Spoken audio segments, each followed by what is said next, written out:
Starting the video by tripping over my shoe. Cool. Hello. By popular request of a friend, I'm making a video about something that I think is neat. And the thing that I think is neat this week is still nature, more specifically, picking fruit in nature. I'm out here in some strawberry fields, sure enough, picking some strawberries, but it's just such a wonderful way to be in nature and appreciate this lovely spring weather. Sure, there's a few clouds in the sky, but for the most part, it is a blue sky day here in the beginning of March. And it's pretty excellent because we get fresh fruit. And these are some extremely ripe strawberries. Normally here in Taiwan, strawberry season is between February and March. And I gotta say, this is the first time I've ever picked strawberries that are this sweet in March. Ooh.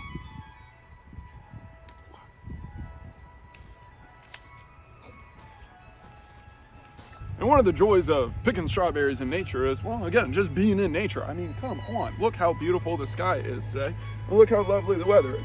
Sure, it's pretty hot. Right now it's 27 Celsius, which is, double that and add 30. That's an easy trick to remember for Celsius to Fahrenheit conversion. But double that and add 30 and you've got yourself about 80 Fahrenheit. So it's 80 Fahrenheit in March. Whew, talk about climate change. If this is the kind of weather we're getting, I can't complain too much. But climate change aside, again, one of the joys of picking fruit in nature is just the fact that you get to be out here.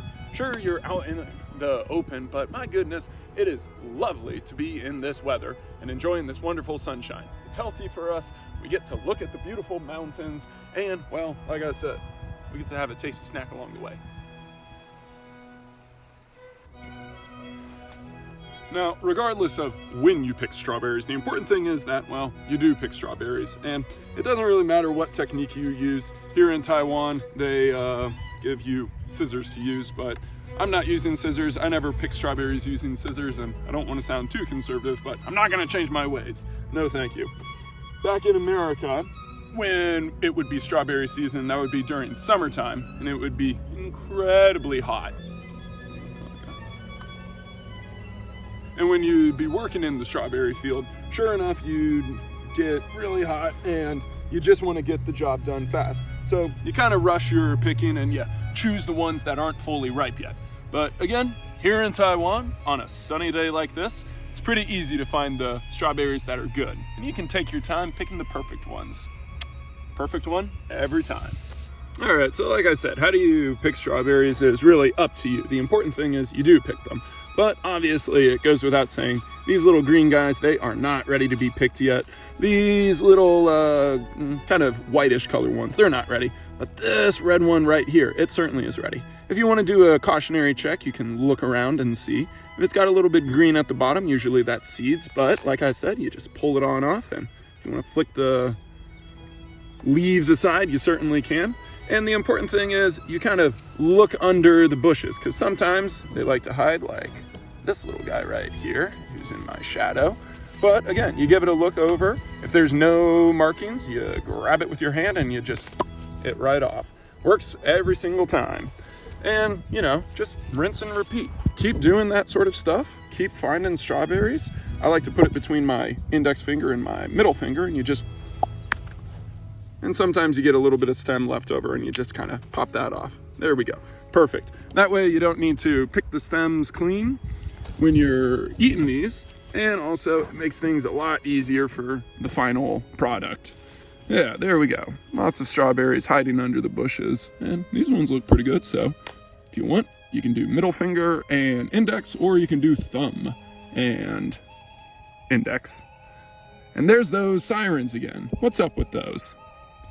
Regardless of your strawberry picking technique, you can always find the nice ripe ones by looking for what is fully red, almost like a shiny red, like a purple sort of red.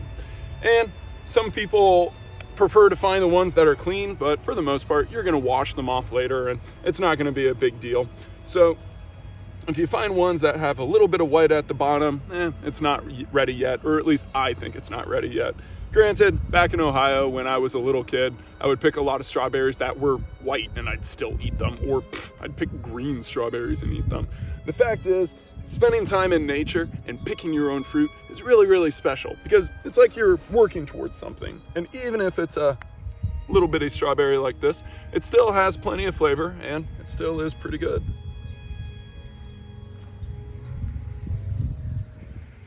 Oh, that's sweet. Here in Taiwan, it's kind of nice where strawberry beds are raised, so you can kind of squat down and not have to sit in the dirt. But like I said, I'm used to sitting in the dirt, so that doesn't bother me. So another neat thing about strawberry fields and picking strawberries in nature is how the strawberry fields are placed. Here in Taiwan, where it's pretty mountainous in places, they don't have continuous land, but they do have little plots of land. And well, they figure, well, we can grow strawberries there, we can grow strawberries here. And it's not like America where it's continuous and it's flat, but they certainly make do.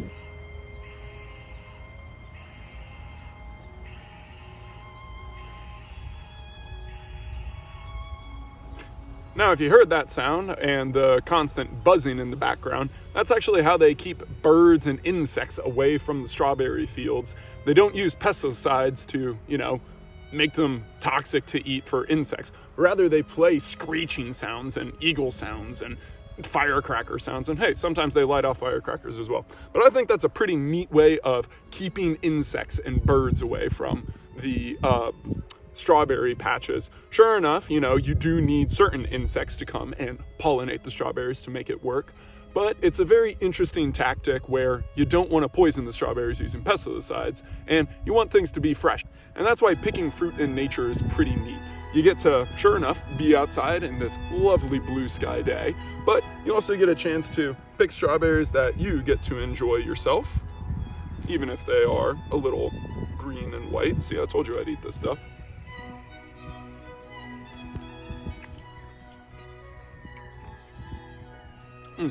Still good. You get to hear some weird eagle sounds and some weird screaming sounds that keep away the birds and keep away the insects that want to gobble up the strawberries. But more importantly, you get to pick the strawberries yourself and you get to eat them. Now, if you're like me and you just enjoy picking normal strawberries and eating them as you go, that's perfectly fine. But once you have, a kilo or 2 pounds of strawberries, what are you supposed to do with them? Here in Taiwan, picking fruit is very cheap. It costs about 400 NT to pick a kilo, and I think that's a pretty good deal.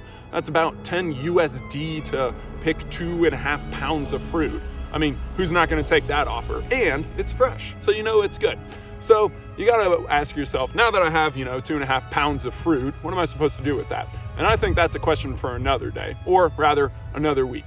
Thank you so much for watching. Be sure to come back next time when I talk about something else that's neat.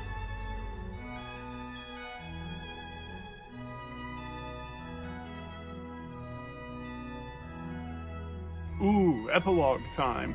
So like I said, picking strawberries and just being in nature is pretty neat. But one of the problems with being in nature is, how do you transport 2 kilos of strawberries? I accidentally went overboard and picked 5 pounds. So the trick is, you gotta find a way to transport the strawberries home. Now I do have it in a bag, so I could just technically hook it over the mirror, but I don't think that's necessarily the smartest idea. So what I'm gonna do is I'm gonna tie it up right here. And then step 2, shove it in my tail bag, see if it'll even fit. And like I said, hey, it did fit. I don't need to say anything more. So there we go. Now all I have to do is get suited up and be off. So that concludes the epilogue. Pretty neat.